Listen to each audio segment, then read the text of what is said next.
Good afternoon and welcome to another edition of the Daily Fix. I am your usual host and presenter, Advocate Tuloyani. Starting today, we are going to have two editions of the Daily Fix. We'll have the morning edition and the afternoon edition or the late edition. Circumstances necessitated this, but just leave that to me. This afternoon, I want us to look at breaking news that has just been disclosed to me.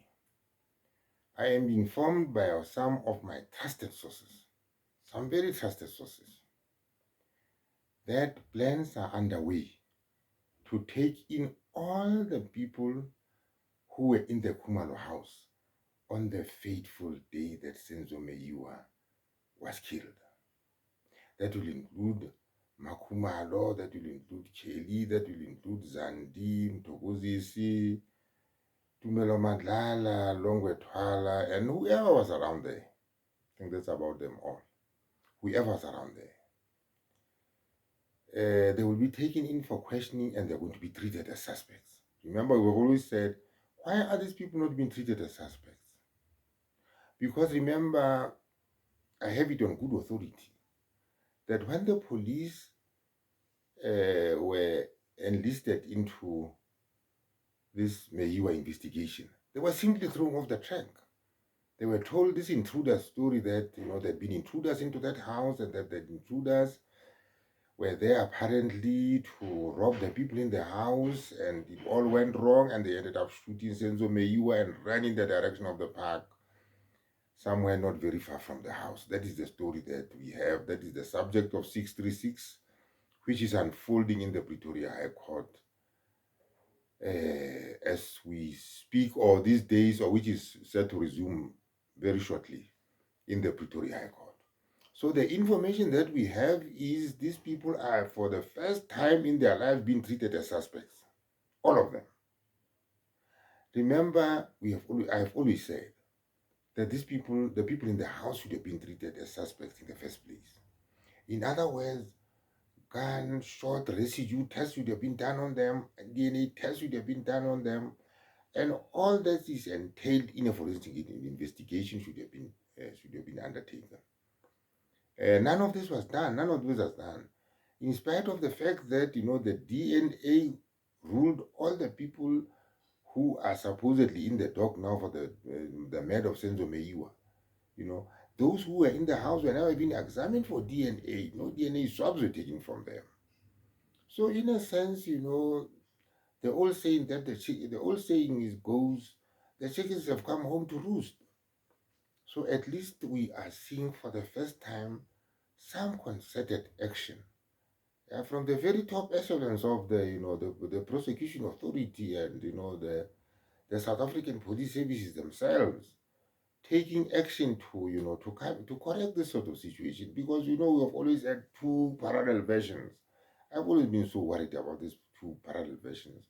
How on earth can we have two parallel versions that disclose two different sets of offenders in respect of one murder investigation?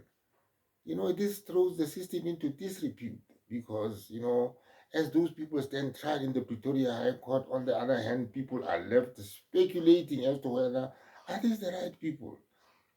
Aren't the right people the people in 375? So I have looked at these dockets left, right, and center, and my conclusion is 375 is the more credible of the two. Now I think, well, sanity, let me put it this way, sanity is now prevailing apparently, because it would appear that somebody has decided to take 375 seriously. Because the investigators of 375 have always said, no, there were no intruders into that house. There were no intruders into that house. But, like the Ginindas of this world explain it, the Ginindas said it was a prosecution-led investigation. That is why it went the way it went, and so was not charged, and all the rest of it. But I think we are moving in the right direction. For the first time, if anything is going to come out of this questioning, and I hope something comes out of it, I am beginning to become optimistic that, something positive is going to come out of this process. And for the first time, we are going to see the real people.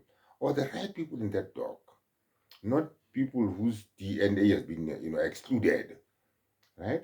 Sitting there, and whose, only guilt can be based on, some disputed confessions and other evidence. So this makes me optimistic that, in the long run, we might end up seeing justice for Senzo Meyiwa. Now you might well ask yourself and say, well, if this is going to go ahead and these people are questioned and probably arrested, what then happens to the trial that is unfolding in the Pretoria High Court? Your guess is as good as mine. Maybe the people who put us in this mess in the first place, the Bugininde and Baloi, and their colleagues can tell us where to go from here. But your guess is as good as mine. But if it happens that, well, the right, docket or the proper docket to put before a court of law is 375, obviously something will have to be done with 63636. 636, and that trial will both die natural deaths because, 636 has been, discredited by the investigators on the ground as a pure fabrication. For the first time ever since I've been dealing with this Meyiwa matter, I feel a bit optimistic that, sanity has prevailed, and a few months down the line, you might see, justice eventually for Senzo Meyiwa.